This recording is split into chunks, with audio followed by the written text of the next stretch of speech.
หมากพิลา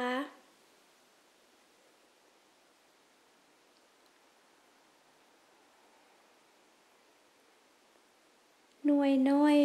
มี2หน่วยซื้อมาหน่วยหนึ่ง99เซนต์ยูโรหน่วยใหญ่เขาเจ้าขายกิโลหนึ่งยูโร95หน่วยใหญ่อยู่เบิ่งซ้ายหันมาแต่ทวีปอาซีเนาะมาแต่เอเชีย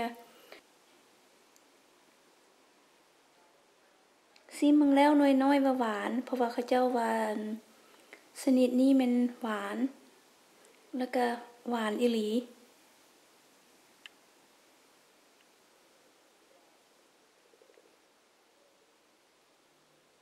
แดงงามพร้อม